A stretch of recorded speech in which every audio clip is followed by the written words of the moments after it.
Okay, so I'm going to talk to you about Web2, Gov2 and what we've done in Australia. I'm going to begin a little bit, that's an outline of what I'm going to speak about, and I'm going to get a little bit, I'm going to start, I don't want to call it theory too much, but I'm going to take things to a fairly abstract level to start with, and then start, there we are, I can see something now, and then start piling on the examples, because examples are the things that talk to us. There's Thomas Jefferson writing to somebody in the early 19th century and talking, and the reason I quote this is that he knows that he's at the beginning of something pretty exciting. He knows the fact that, to use economic jargon, that ideas are non-rivalrous goods is a big deal. And if you want to know what a non-rivalrous good is, you can relax, because I'm going to tell you. So I'm actually going to give you a little kind of 5-minute talk on what public goods are. And that's an informal definition of a public good. I see this as a really important thing. And an informal definition of a public good is a kind of a thing that we want, but if the government didn't build it, then maybe we wouldn't have it at all. And economists have got a more precise way of dissecting the qualities of that good that mean that this idea that the government has to build it or it won't happen, that it is non-excludable and non-rival. And if you look at that lighthouse, I can explain these terms to you.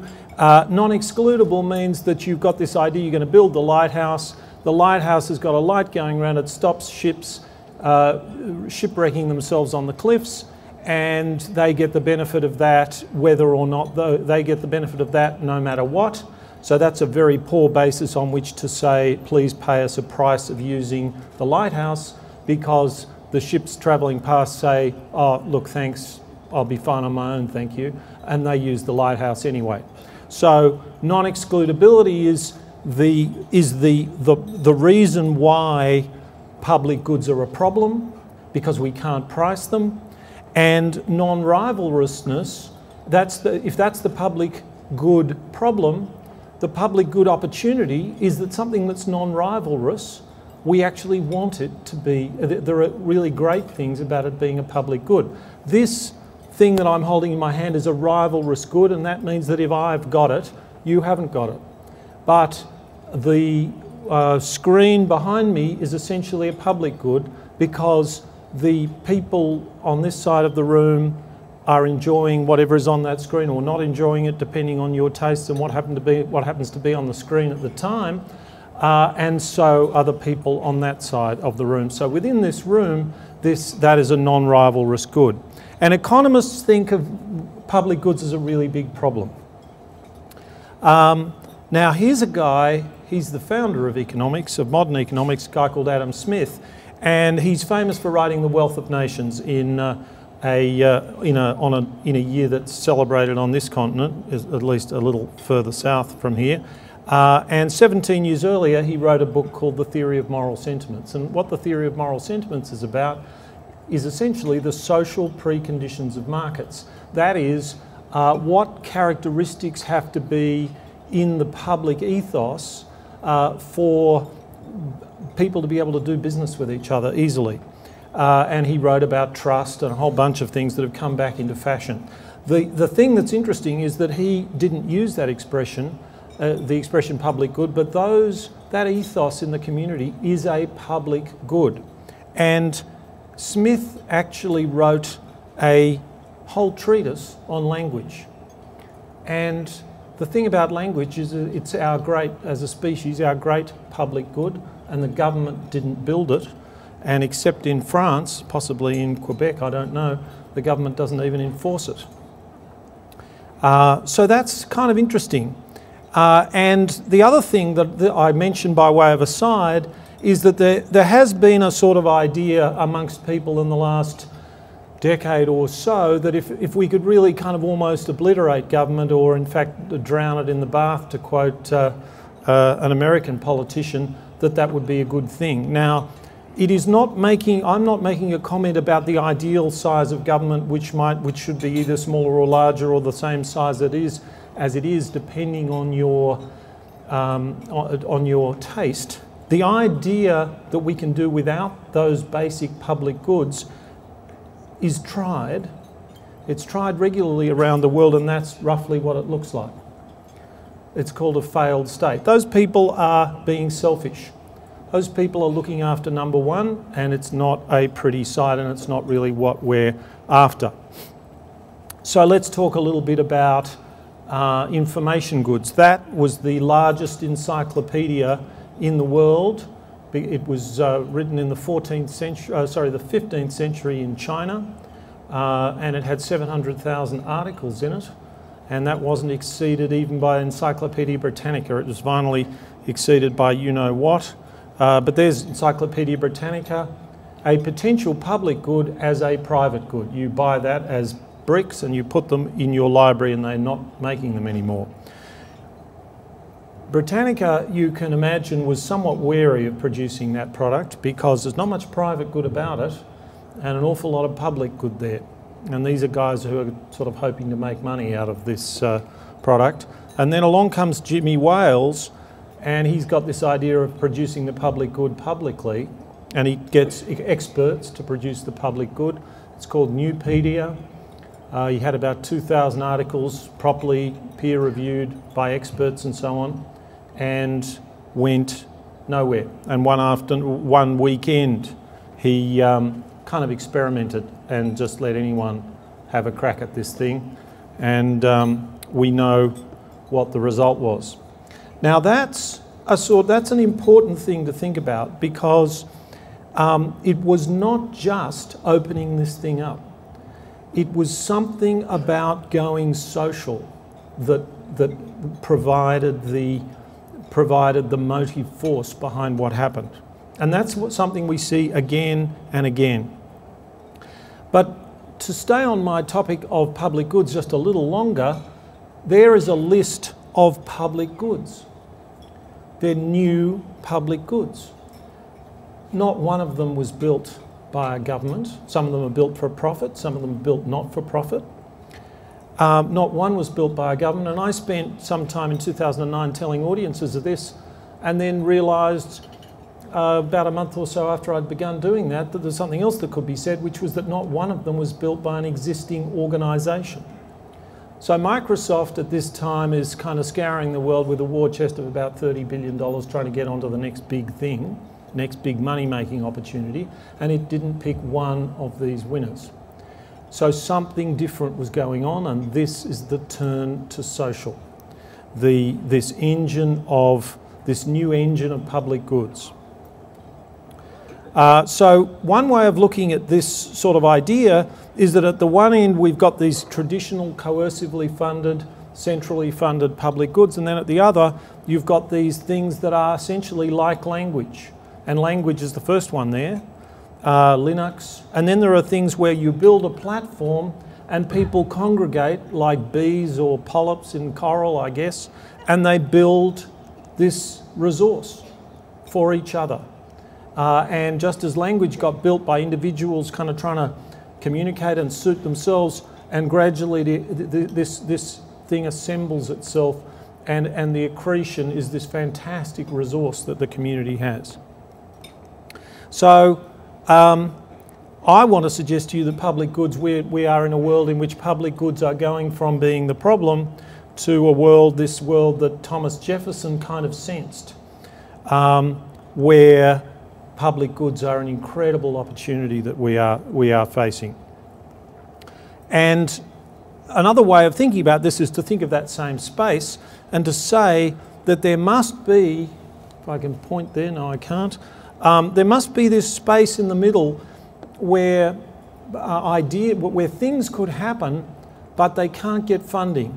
The thing about I'll say a little bit more in a minute about how these public goods on the left-hand side acquire funding, but that's a particular way that we've had of doing it, and there must be other ways that we can build. There must be a whole lot of these public goods. As that quote that was up there earlier said, we're in the first few minutes of the first century of the internet. You know, there's a lot to come. And that's a great long list, which I won't bore you with, of lots of ideas about how we could fill that space, how governments could help with the community and fill that space. Here's a very quick way of illustrating one way of filling the space, and that is that you release stuff and the community is already has the self-organising capability to just do with it exactly what it should be doing with it. These are slides from the Massachusetts Bay Area Transport Gov2 presentation in 2010, I think. May have been 2009 to the Government 2.0 Summit in Washington. And they made the point that weather data is open, and as a result, you get your weather information the way you want. But hasn't typically been the story about how you get your information about when the bus is leaving. Why is that? Well, for historical reasons, bus companies, often publicly owned, regarded it as their data, and they decided how they were going to distribute it. So what the Massachusetts Bay Area Transport did was to simply announce it was releasing this data in an open format, and then within a few months it had arranged itself to people's convenience. In lots of other public transport organisations around the world, there were meetings being held internally saying, let's go and get an app built, and that'll cost $100,000 and it'll be an all singing, all dancing app, and it won't give people the information in the way that they like, but it's our information and we'll give it to them the way they like. That happened in Sydney, Australia, by the way. Then in November, they started releasing data not about the timetable, but about real-time data, as in your bus is 5 minutes late or whatever.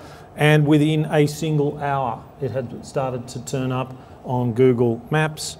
And within 1 week, it was turning up on widgets and other things that I find it hard to explain on the right-hand side. I have no idea what that thing is. And I think very intriguingly, and illustrating my point about public goods, in what we call in Australia milk bars, and in the United States they're called drugstores, I don't know what they call them here, but convenience stores, I guess. These things, this information started popping up. Why? Because the owner of the store knew that people would be interested in it. The owner of the store wants to be convivial, thinks it's in their interest to be convivial, to help out their customers and so on. And in fact, there's even a watch that you can buy in San Francisco, which you can tune into the API and keep an eye on your watch. That's in 2000. If those slides were 2009, they're probably, well, I think they were 2010, but they're pretty out of date, I think, now, just because people would be using that rather than their watch. And so that's the sort of release, and they will build. Another formula, another format is build and they will release, and they're going to release their efforts.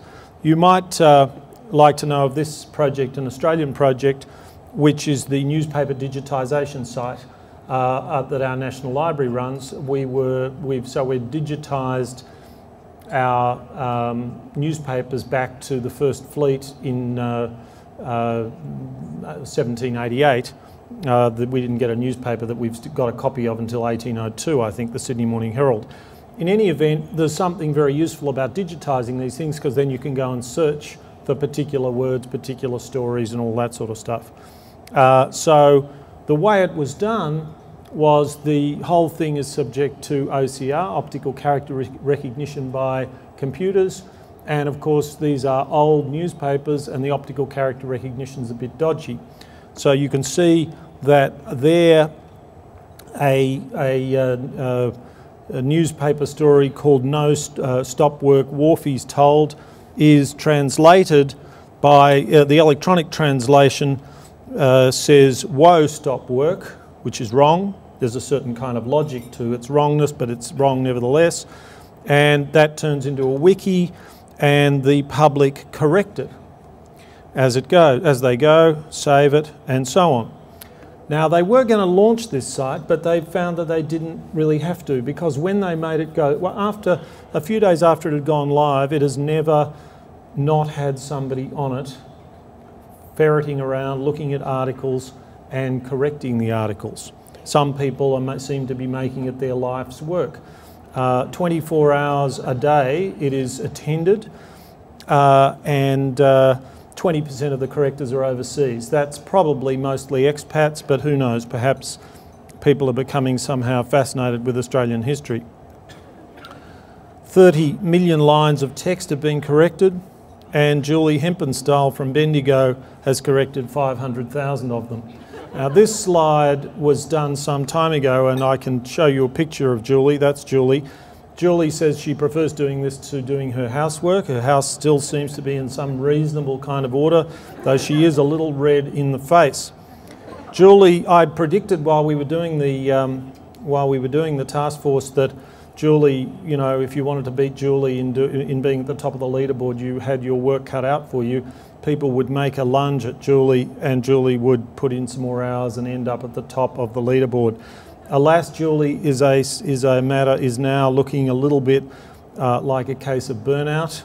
Julie has only now got to 630,000 lines of text corrected, and there's the text corrector from hell, Anne Maley, who is now at the top of the leaderboard. And she, well, that was then. The leaderboard a little while ago shows you that she's over 1 million lines. And poor old Julie is still back on 681,400 lines corrected. Those people are flown to Canberra once a year and made a fuss over, and everyone says how grateful they are, as indeed they are. And it's just an amazing thing to observe.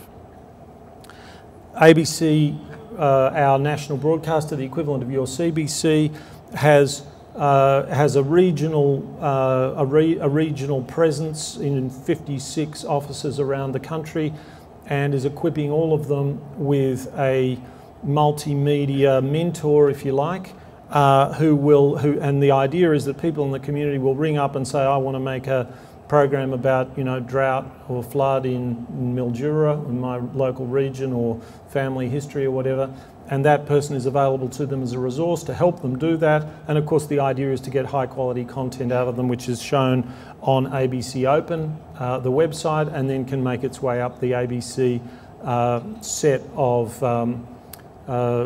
of facilities and be broadcast on ABC Radio National or whatever. Now, let me talk a little bit about private-public partnerships. I think your term here is private-public partnerships. If you're building a road and you get the private sector to finance it, do you call that a PPP? We do in Australia. In the UK they call it the PFI, the Public Finance Initiative. This represents government and the private sector playing to each other's weaknesses, in my opinion. Building roads is a government function. There are good reasons why governments used to do this. They bear most of the risk, they have most of the controls of planning and all those kinds of things, and the private sector therefore requires a return of 9, 10, 11% to build these things, whereas the public sector can do it for 5 or 6% return. Doesn't sound to me like a particularly smart idea. I think we have hardly thought, though, about the potential of public-private partnerships where we play to each other's strengths. So let me talk initially about how that's being done in the private sector. There's a trade going on. So consider Google. Google knows that Google wants to make itself useful to us. So it comes up with the PageRank algorithm was the big breakthrough, the initial breakthrough, and that was of course a way of tapping into the wisdom of the community, working out which websites linked to each other to work out which were the most important ones. So they provide a private good to you. You personally go there and you get some private information from them. They get your information, so they might serve up a list of 10 links, and they might find from you and the next person that comes along that the link they served up third was the one that was first clicked. And therefore they're getting information, and that information, they turn it into a public good because they radiate it back to the community, and that's the community learning. And that's the flow of the information. but it's also the flow of the finances. This is how the company turns this private good. This is how this whole operation is viable. Lots of startups begin their lives looking like charities. This is a point made by Paul Gruen in an essay a few years ago. Google didn't run an ad on its website for over a year, and lots of these companies just want to do really cool things. A lot of them love the idea of getting rich, don't mistake me, but they know that doing something really cool, generating that public good, is the first stage of doing that, and then they can and in this world of the internet, they might be able to produce such vast riches in terms of a public good that monetizing 1/1,000,000th of that amount, which is probably the amount that Google monetizes, makes them wealthy beyond their wildest dreams. Google, on a rough back of the envelope calculation, probably does the world over $1 trillion worth of good every year. And they don't, you know, the poor suckers don't do nearly as well as that, do they? So this is this trade between public and private goods. And then the private goods become better because the private goods have been, in effect, donated to the public sphere, and then they come back and each person gets a better private good at the same time. And Facebook does something similar, and it's not really focusing on the cognitive so much as the affective. It's building this dictionary of great benefit to us all, just using this human thing, which is, gee, that's cool, I like that. And it turns out that that idea is generating huge value in all sorts of ways that we still haven't, you know, we haven't fully comprehended. Patients Like Me is my favourite Web 2 site, founded by a guy whose brother died of Lou Gehrig's disease. He built this website where people who are suffering from similarly horrible diseases can keep a diary, and it becomes a very data-rich story. And so it's not just a place where people can kind of exchange stories. It builds this data by providing the private good to the person who suffers from the disease. It starts building a public good, which is knowledge about how different people with the same disease, common attributes, new leads to improved treatments, and so on. A really incredible application of the same principles. That's a website which is you go on there and you put your family tree and so on, and the Australian Archives is partnering, I don't think with that particular genealogy website, but with another one, Archive, actually I'm not sure which one it is, and they're just very gently going into partnership, trying to work out ways in which they can each that they can each mutually benefit one another. Medical Director is a software package in Australia which has cornered the market in like family doctors. They go into Medical Director to help run their practice and also to help prescribe drugs. And it completely ignores the ability that it might have with all this data that it might get to help the process of doctoring. This is a CD that doctors slip into their PCs, and there is no sharing of data centrally. And as a result, a company that I'm now chairing called HealthKit is trying to build, you can go to the website now if you want to, healthkit.com, is trying to build free practice management software for the whole world. Anyone can use it, from a fitness trainer to a cardiologist. It will be of immense help to them in doing extremely routine things, making bookings with patients, sending SMSs off to the patients to make sure they turn up, billing and all that sort of stuff.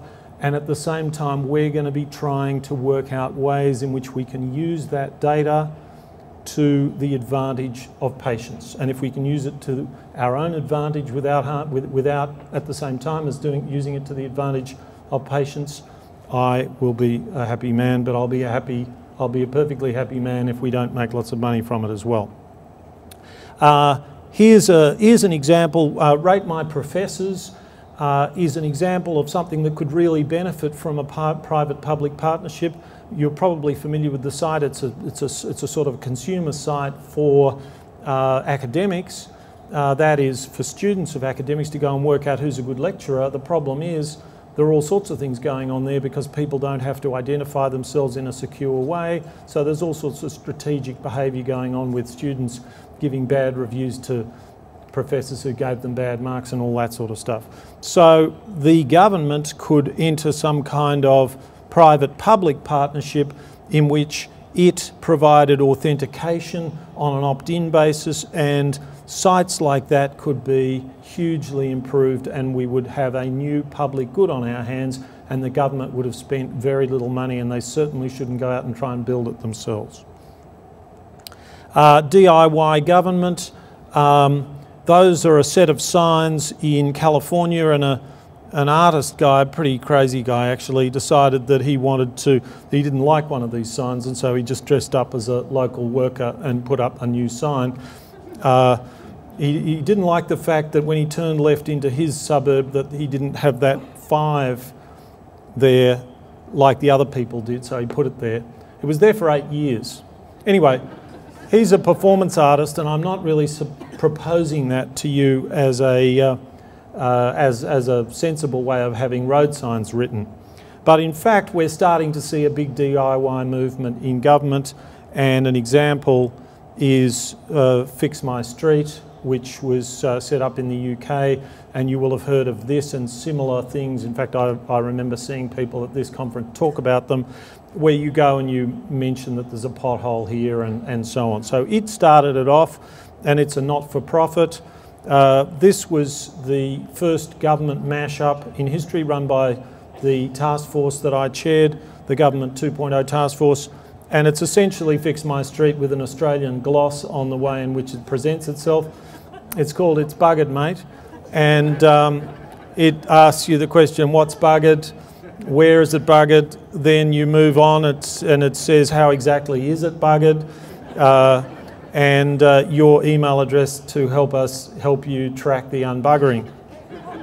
So that was built in 24 hours, and it didn't win the prize, but it got a lot of friends in the process, and it was just a prototype. That hasn't been that hasn't been completely built. I might just say that at that first government hack fest anywhere in the world, there was the team that won built a site that connected up lobbyists' addresses and the people who had won contracts, and you could built a whole new tool for looking for links and geographical links between lobbyists and contracts that had been won by government. It was a marvellous piece of work.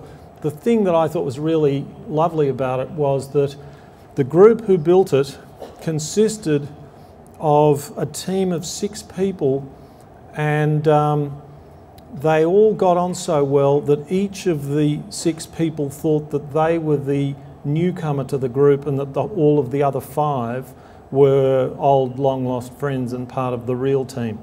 And they discovered just before the award ceremonies that they had all in fact been strangers, and they had a great time, and they built a great app. And that's the for-profit version of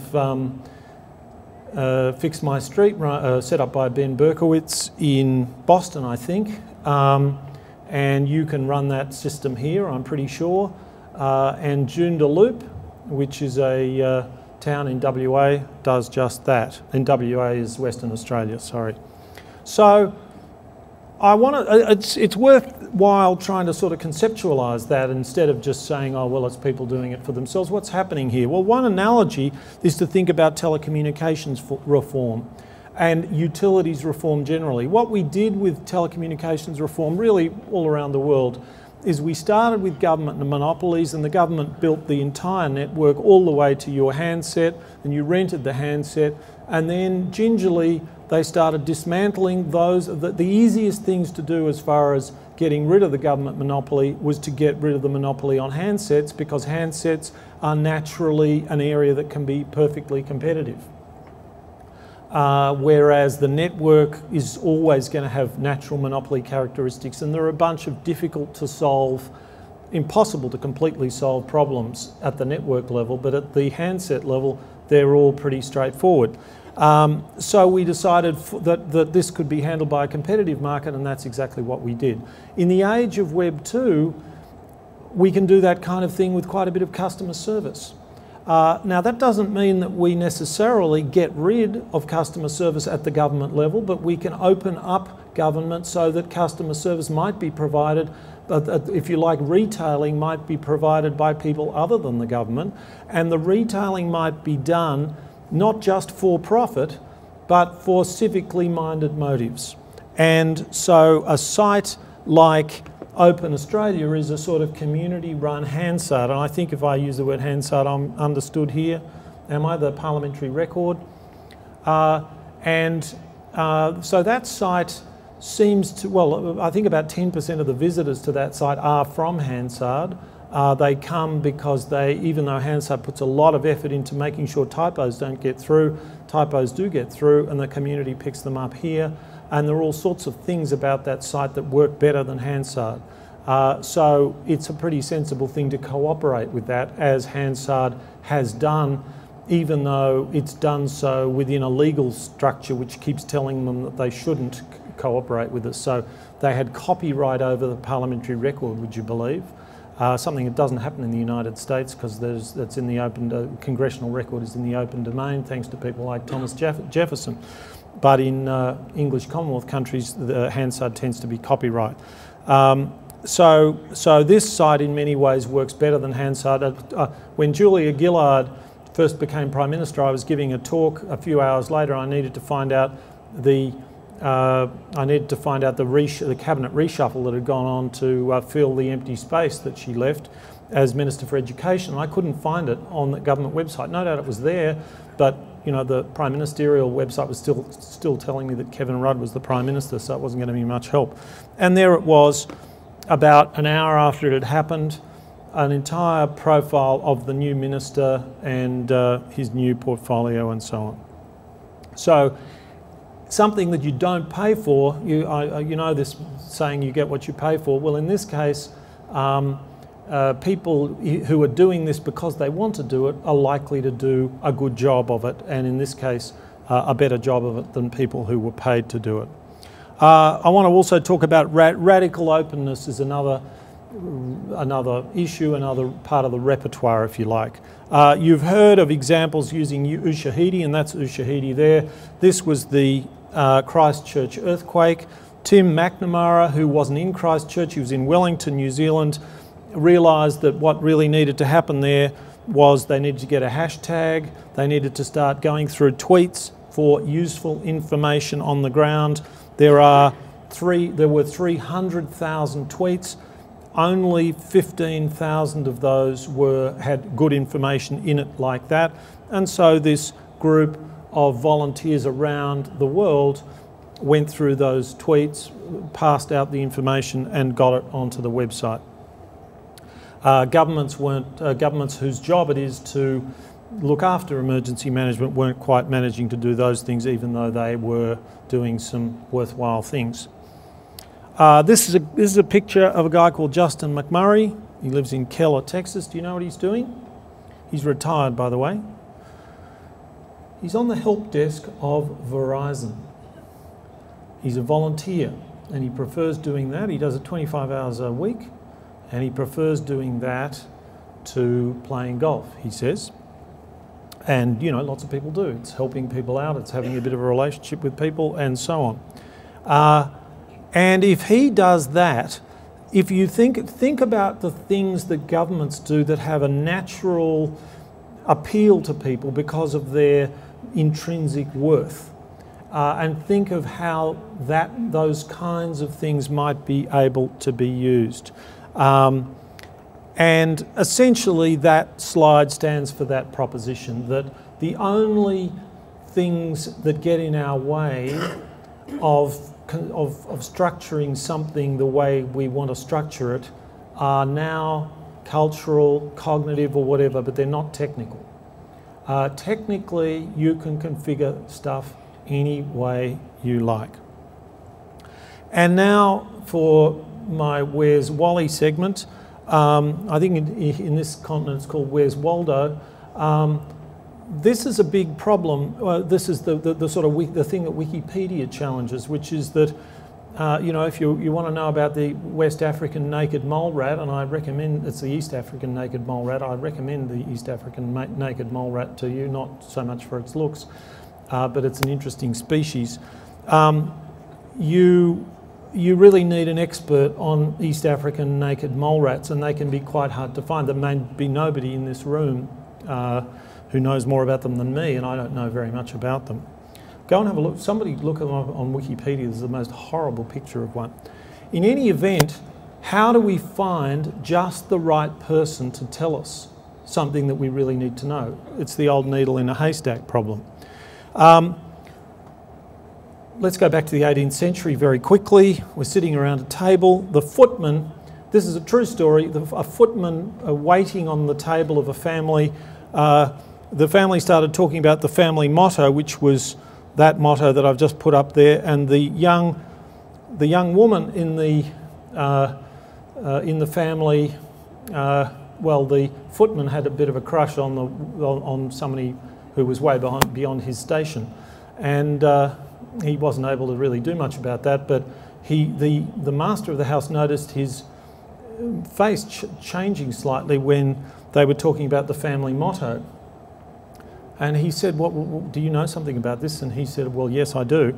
And he proceeded to give them a lecture about the way they'd been misunderstanding the Latin root of the word fier and fierit, and reinterpreted the family motto for them. And this certainly took the notice of the woman that the footman had a crush on, but alas, to no effect whatsoever. This story is a kind of a nice story, but nothing came of it. We do know about it because the footman was Jean-Jacques Rousseau. He was Where's Wally at the time. He was the guy in all the world. He was a footman at the time, but he was the guy in all the world who could tell them a little more about their family motto than they needed to know. And what did they care? Well, it turned out they didn't give a damn. Fast forward to 2006, where a woman called a woman called something other than Tanta, but she's been in the mortgage industry for about 5 years. She was an English literature academic. She left English literature for mortgage broking. Why? I'm not too sure, but that's what she did. And she was ill and she was at home and she started blogging, and she started blogging about mortgage broking, and the time is about 2006, as you're starting to see the courses of history running together here. And of course she's blogging, and blogging is a bit different to serving food in an 18th century chateau. So people start taking notice of what she's writing. She's writing in meticulous detail. She chooses the word Tanta because it's a pseudonym. She doesn't want to identify herself because she wants to go back into the mortgage broking industry, but she's going to spill the beans. She gets linked to by Nobel Prize winning economists and so on, so she becomes a pretty important person, a pretty important source. She is quoted, and you can go and look at that paper, by the US Federal Reserve in analysis of the economy, but they don't know who she is. They just know that she's identifying herself as Tanta. But they know enough to see that she's not making this stuff up. She's a really valuable source. And there's the footnote if you want to go and look it up. So who is Tanta? We know who Tanta is. Tanta was Doris Dungy. The illness that she was at home with was ovarian cancer, and it killed her at the end of 2008. But consider the difference between Jean-Jacques Rousseau and Tanta, because of Web 2, because of the internet, Tanta could give us what she had when what she had was at the height of its relevance. You wouldn't be, 10 years before, you wouldn't have been able to be quoted by the US Federal Reserve in research if you hadn't done your yards and, you know, given seminar papers for 10 or 15 years at universities. Well, Tanta was never going to do that. And here's a guy called Steve Randy Waldman. And Steve Randy Waldman is also an econo blogger, and he writes fantastically interesting articles with titles like "If Only We Had a Financial System," in which he kind of takes the whole thing back to first principles. And why do I know about him? Well, who is he? Well, he's a PhD student at Kentucky University. But he gets linked to by Paul Krugman, Nobel Prize winners, and so he gets included in the top level discussions of economic policy on the blogosphere because he has such a fertile mind. He's a fantastic writer about this. And this is a picture of somebody standing in front of a portrait, and I'm sure you'll believe me when I tell you that that person is a blogger. Somehow he looks like a blogger. His name is Mike Konzal. He runs a blog called Rorty Bomb. Why it is called Rorty Bomb, I am not able to say. But that's what it's called, and he is being invited to, he gets invited regularly to the US Treasury, and they discuss economic policy. And then he and other bloggers who are invited, other Uber bloggers who are invited, not many people have the privilege, go home and they blog about the discussion. And they say quite a lot about what this involves people like Tim Geithner and so on. The one rule they seem to follow is Chatham House rules, which is that they can say what the discussion was, they can't attribute comments to anyone, and that seems to have been working pretty well. And there's Steve Randy Waldman. He comes along and he's a PhD student from Kentucky University. That's what I call radical openness, and it's the internet only plays the initial facilitating role, and then people take the opportunity to actually do something with that. Most of the time, people just ignore that and think, oh, it's nice that we've got it. But it can be people can actually use that to go on with their lives in the normal way. I've told you quite a lot about Kaggle, so I won't tell you much more about Kaggle. We run global competitions. You know about the HIV competition. I didn't tell you that it was that we increased the efficiency of the algorithm that was the state of the art by 10%. What I didn't tell you was that that was for a prize of $500 US. That was early on in the piece. And there are any number of things that you can use this for.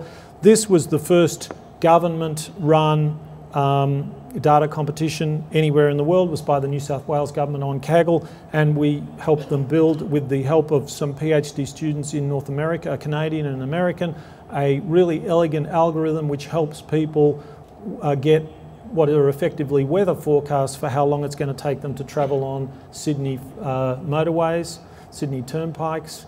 So you can ask it and it'll say you've got an 85% chance of spending less than 25 minutes getting into town and that sort of stuff, which is obviously a pretty useful thing. There is also a $3 million health prize sponsored by the Heritage Health Network, and those are the institutions that you get access to on Kaggle, because there are 36,392 competitors on Kaggle, or there were last night. There'll be a few more now. So let me try and sum up some of the things that I've been talking about so far. A nice way of doing that is to put it into 3 C's. We need the internet allows us to build connections between people, connections between ideas, connections between possibilities, and these connections are usually serendipitous. Often it is very hard to say beforehand what you're doing, connecting what with what. And how do you maximize those connections? That's the kind of meta policy problem. And I think the 3 Ps help you maximize the 3 Cs. Platforms. Twitter, Facebook, blogs, Wikipedia, those are platforms, but there are lots of other platforms. The tax system is used in Australia as a platform. We run income contingent loans, alimony payments, all sorts of other things off the platform that is the tax system. There are lots of government platforms that are there and can be adapted to new uses. People, or what I call gregariousness, just ringing people up, shooting them an email saying, I really like that and I'm interested in whether you have anything to contribute to something that we're trying to think about in our line of work. And play, it's almost indecorous word to use in serious circles, but play is tremendously important, the ability to tinker and improvise and all of those kinds of things. And the thing is, organisations are often bad at all of those things.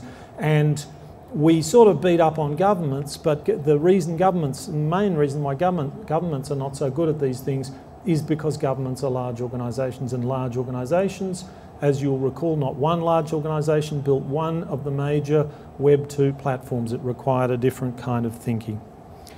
So to the Australian, Grant asked me to talk a bit about the Australian Government 2.0 inquiry or task force. I think certainly before the task force, the UK and the United States were at the leading edge of all this stuff. Our task force in Australia may have helped. I'm a great admirer of Canadian public policy. Public policy is messy, and you know, there are all sorts of things that irritate you about even like we've got one of the best social security systems in the world and it's still a big mess. And I'm sure that's true in Canada as well, that there are lots of things you do well and they're still a mess because they're to do with government and they're to do with politics and they're to do with compromise. So that comes with the territory. I think it is the case, and I may simply be wrong, but I think it is the case that Canada hasn't particularly distinguished itself in this area. But that it's starting to get interested in it. But the leaders, I think, were the US and the UK, and maybe thanks to our task force, we're sort of up there. I'm not sure. If you want to find a person who kicked this off, you're looking at him now. He's a staffer. He was excited about this. He wanted me to be the chairman. The department were not terribly thrilled with that proposal, and he persevered. A lot of staffers are as bright as Michael is, but they graze. They kind of move from one movable feast to the other. And Michael dug in and showed that you can actually, it's amazing what you can do when you persevere. And he was working for Lindsay Tanner, who's standing there next to Joe Trippi. And Lindsay was also really keen on this stuff, and so the task force got going. Just to make the point about gregariousness, how do you get together an international reference group of fantastic people? Well, it took me about half an hour. I got to the group together, which was 15 people. I said, give me the names of people you'd love to be on our reference group. We'll send them a simple email saying, your tasks are keep an eye on our blog, try and make a comment once a week, and we'll send you drafts, and if you get time you can read it. That's all that it took. About half the people we wrote to said no, not half, about a quarter of the people we wrote to said they were too busy. The rest said yes. Of the people who said yes, about half said they'd do something that didn't. That left us with about half of that list of people who were available to us to read drafts, to comment on stuff. I mean, what a resource. And then it turned out that the best thing about the group was not all that advice and all that help, which was of course helpful, but the fact that when our task force report came out, they were interested in it, they'd heard about it, they'd been part of it, and they blogged about it, and they said some fantastic things. And as I suspect Canada might be a bit like this, certainly in Australia, if they're saying good things about you overseas, well then you know they must be good. So we recommended a declaration of open government and a bunch of things, and most of that stuff is sort of old hat, you know, open data, all that kind of stuff, the sort of stuff you've been talking about here at this conference today and yesterday, and I won't take you through that. What I will take you through is something that was unique to us, and those are comments of international reaction. How about that second one? Andrea Di Maio, who's the Chief Government 2.0 consultant at Gartner. That's the only one I'll read, but I like that one. The best piece of work I've seen any government organisation and most vendors and consultants do about this topic. Well, that was nice, and nice to have.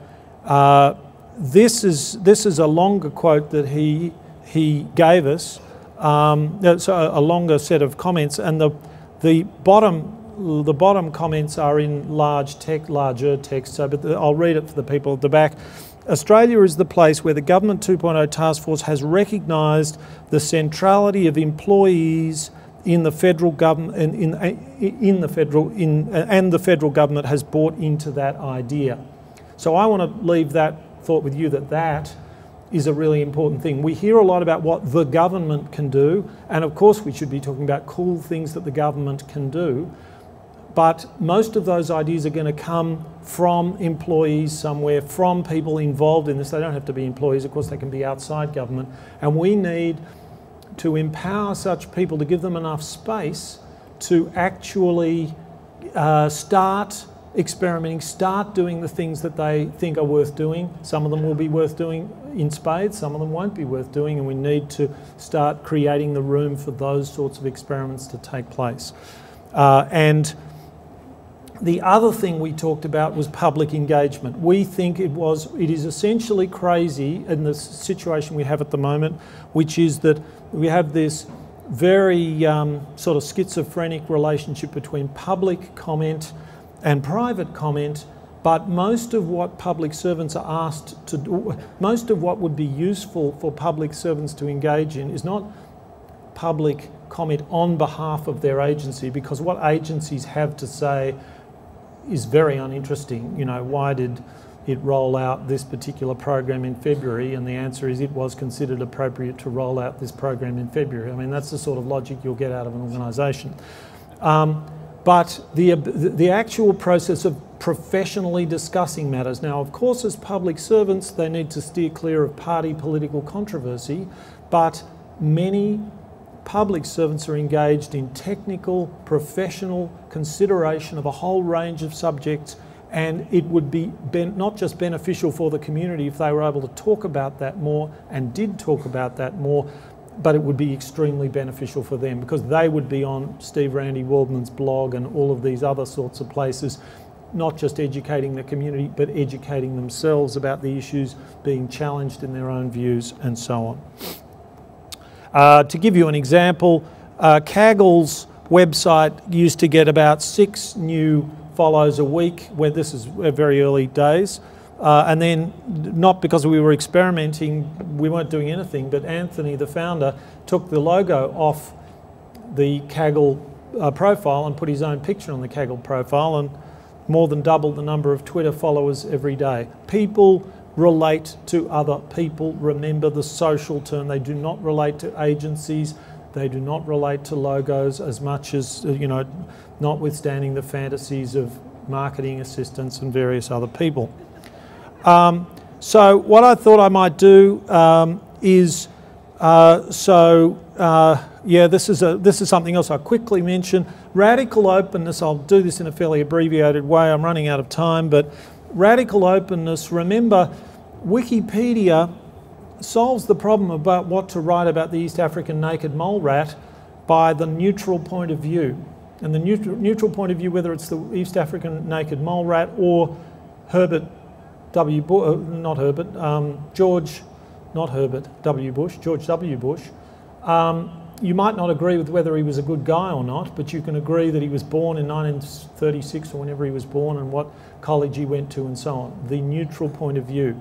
The idea that we're going to have a government wiki that is going to give us government policy, remember, government policy is about us ultimately what ought to be.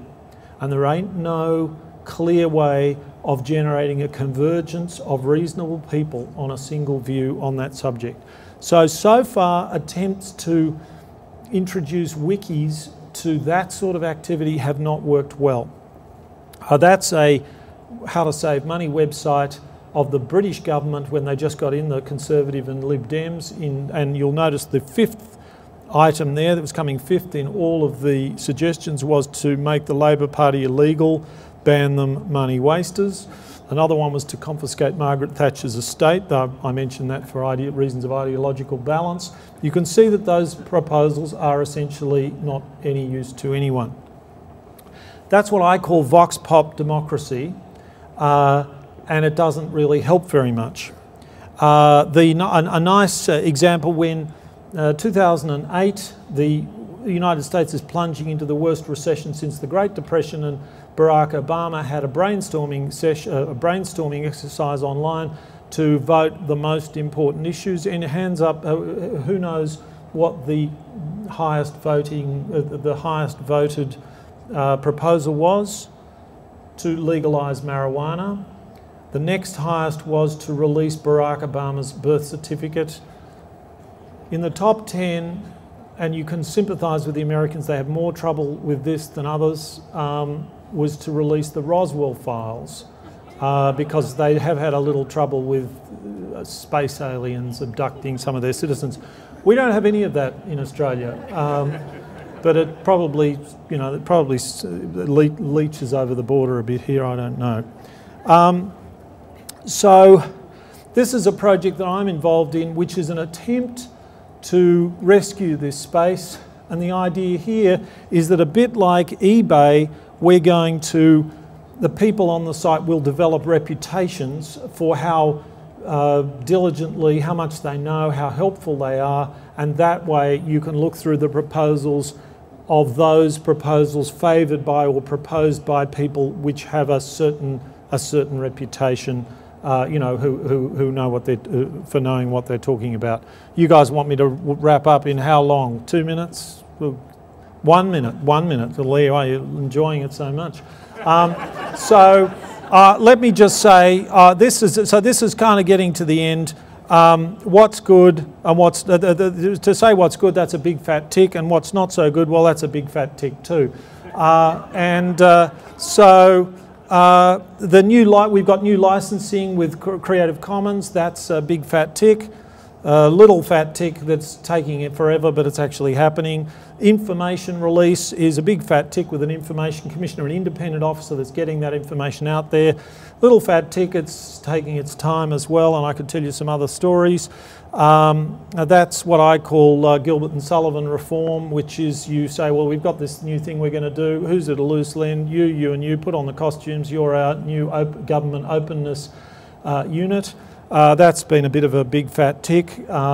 It hasn't been run by enthusiasts, but some enthusiasts are starting to come on board, and some of the people who I didn't think were enthusiasts are turning into enthusiasts, so that's kind of nice as well. The culture of the place still isn't changing as much as it could. That's a guy called Tim Harcourt, a perfect fit with Austrade, the export promotion agency, and he's a journalist at the same time writing columns. What could be a better fit about Australian exporters and so on? And they made it so difficult for him that he actually left. I think that someone like Grant Bastedo is a fantastic example of the same. You know, Grant wanted to put on something like this using the auspices of the government, and it became harder for him to do that with a team of a large number of people than to do it on his own with one or two. So those are the sorts. That's the reason why we say actually attending to the incentives facing individual people makes a huge difference. So I'll summarise. Is there a new sense of professional autonomy and preparedness to engage and improvise innovations in Australia? This great new leader. Well, that's a bit of a big fat tick, I'm afraid. So in summary, the top-down driven changes get a big fat tick. The things that require culture change, a big fat tick. And that's not really such a surprise. I've got to say, I expected that to be much slower, and it is. So, surprise, surprise. The end is near. I thought I'd leave you with that table, because it's quite important to recognise how different Web 2 is from IT. It's not about the technology. Everything is different. You can have a look at that slide in your spare time, and that really is the end. Thank you.